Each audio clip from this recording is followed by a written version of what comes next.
We saw in the last video we did that transformers are used to change the potential difference of an electricity supply, with step-up transformers increasing the potential difference because they have more turns on the secondary coil than on the primary coil, and step-down transformers decreasing the potential difference because they have less turns on the secondary coil.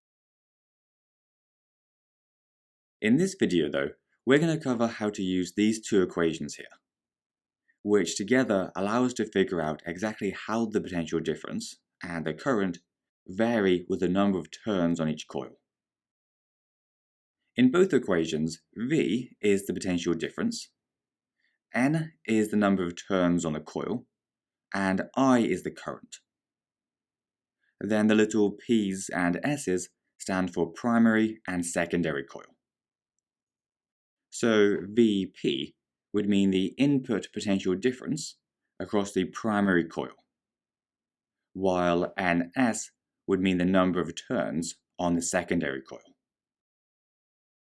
To see how they work, let's try a few questions.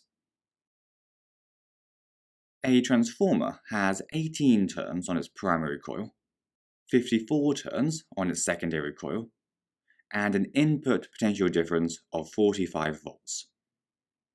Calculate its output potential difference. So with these questions, it's best to make a list of what you know and what you're trying to find out. Here we know that Np, which is the number of turns across the primary coil, is 18, Ns is 54, and Vp is 45. And we're looking for the output potential difference, so Vs, which we could put as a question mark. If you look at our two equations, you can tell that you're going to have to use this first one, because we don't have any current values, so we can't use the second one.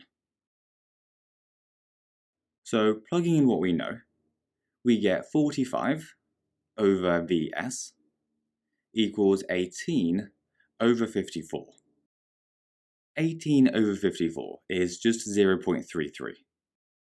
Then we can rearrange it to get Vs by itself, and then plug it into the calculator to find that Vs must be 135. So our output potential difference must be 135 volts.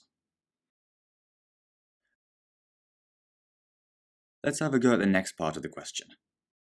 Using this same transformer, if the input current was 12 amps, what would the output current be? So for this one, we've just been told that IP is 12 amps, and we're looking for IS.